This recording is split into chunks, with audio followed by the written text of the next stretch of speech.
Oh, in the very distant time of 2002, there used to be a show that not everybody watched, but everybody knew. Dragon Hunters. It wasn't big as Pokemon because Pokemon will take over the world someday, just like in that South Park episode. But there still had an audience in it. So then a film, a film of the said show is going to be released, and it has Forrest Whitaker, Rob Paulson in the film.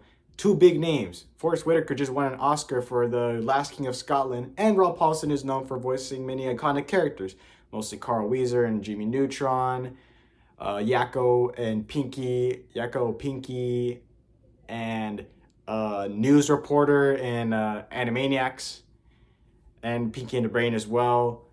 He's also done. Let me think. Yeah, those are the only two I could think of. Those are like the only roles I know that I like fondly know. I know he voices some other characters, and he also voices PJ from a Goofy movie. Anyway, back to on topic. It's 2012. I was a wee little lad when the film came out. I didn't knew it because the marketing of the film was so horrible. But it didn't do successfully at the box office. And then I go to a Walmart, I see the film. My parents buy the film because I was a little goblin back then. And then I watch the film, and I think it's like one of the best films I've ever seen. Fast forward later, the disc that I have is scratchy as hell, and I can't watch the film anymore. Suddenly, I saw something I recommended, and I said, look at that. I was like, this looks, really, this looks nostalgic. This sounds familiar. And then I see the clip, and then I'm like, I know this. I know what this is. I look up for the film on YouTube. I searched through so many, videos that were not on English language until I finally found one video of it, and it was in English. I saw it, and I was thrilled. Dragon Hunters is good. The movie, I mean. So what is the film about? It is a film about this girl named Zoe, voiced by a Muriel something, I don't know. And she is like a fangirl of Silver Knight Gothic, which was, as you can guess, a very gothic Silver Knight who kills a giant dragon. But her uncle, who was blind and also fought the World Gobbler, that is also the dragon that the Silver Knight Gothic fought.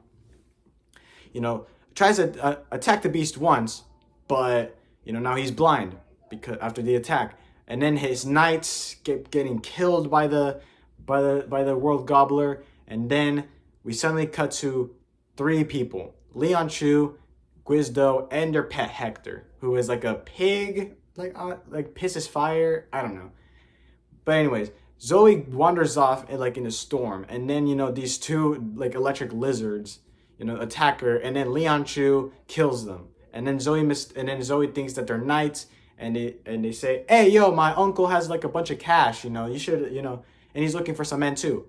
Leon Chu's not interested because he doesn't want to fight a lot, but Wizdo's in it because of the money. And then the uncle, since he's blind, he can't see what they are. But he does touch Leon Chu, and he's like, oh, this man has a strong bod. And to go on a journey to stop the World Gobbler before he eats the world, before he gobbles the world.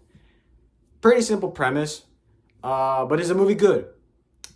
I would say this. Whenever I saw people looking at the film, they said it was trash. They said it was pointless, useless, dissatisfying. But I was like, what? There's no way. The film, I have to say, good animation, good soundtrack. Like Klaus Badel, the dude who made the freaking Pirates of the Caribbean themes, the soundtrack in this film freaking rocks. It is great. It has great music. It has great sound effects. The cinematography in the film is amazing. The landscape and imagery is gorgeous. And I have to say, the design of the World Gobbler, sends me sends chills to my spine. That's nightmare concoction for kids right there. It's beautiful. And I also have to say, the voice acting isn't half bad. Forrest Whitaker feels like he's being Forrest Whitaker's I do not fear you, ugly thing, for my heart is as pure water spring. It felt like he was bored doing it. But Rob Paulson, he's as energetic as ever. Zoe's just annoying for the first half of the film, but then she gradually gets better throughout the film, and funnier too. but she pulls like a Rodney St. James card and like screams for 90% of the film. And Hector's just vibing, man. Like all he's doing is saying gibberish and pissing fire. Normal stuff. One thing that I like, one of my favorite like creatures in this film has to be the red cloud. It isn't like, even though it sounds like a cloud that's red and following them, it's actually just like a swarm of tiny bat dragon creatures that kind of look like they look like if you mixed the Night Terror body from How to Train Your Dragon with like the Grunkle, like the Grunkle face, but made it like chubbier and smaller. Yeah, that's what it looks like with like the Night Terror's like scale pattern. That's what it looks like. That's basically what they look like. Except like whenever they're together, they can make like a giant, bat gauntlet looking like giant monster.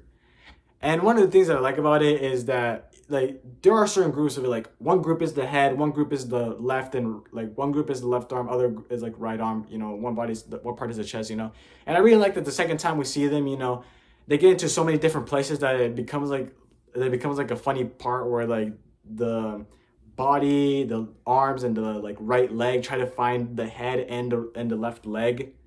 That was hilarious. I thought that was hilarious. And I also like how in this movie, the characters don't get their pay. Like at the beginning of the film, the uncle's like, I will pay you in so much gold if you destroy the world gobbler. But once they defeat the world gobbler, the uncle can finally see again. And he's like, nah, you're not the knights that I hire. You're just a bunch of buffoons. And they don't get their pay at the end. Which I kind of liked because, and Guizzo, I guess, kind of got a character arc because at first he does like the little competition fights for like the money at the beginning of the film when we first see them. And now he's like, you know what? It's not for the money. We did some good. We saved the world, right? And I was like, I can call that character development if I want to. So yeah, Dragon Hunters. I think it's a very underrated film. You need it's on YouTube right now, and I think you need to watch it. It's really good. Beautiful cinematography, beautiful animation, beautiful scenery, great voice casting. And yeah, that's all I had to say about the film. It's just mind-boggling and amazing. And it's like a real treat for the eyes. Right after you finish this movie, you're like, okay, that was good. So I'm going to see it again, which is exactly what I did. I want to say 8 out of 10, great film. So please tell me I'm not the only one who remembers this film. Please, I swear to God, please. Please tell me that you actually do know this movie. Because I don't want to feel lonely and weird. Please, if you have seen this movie, please comment down below because I do not want to be the only one who knows this film.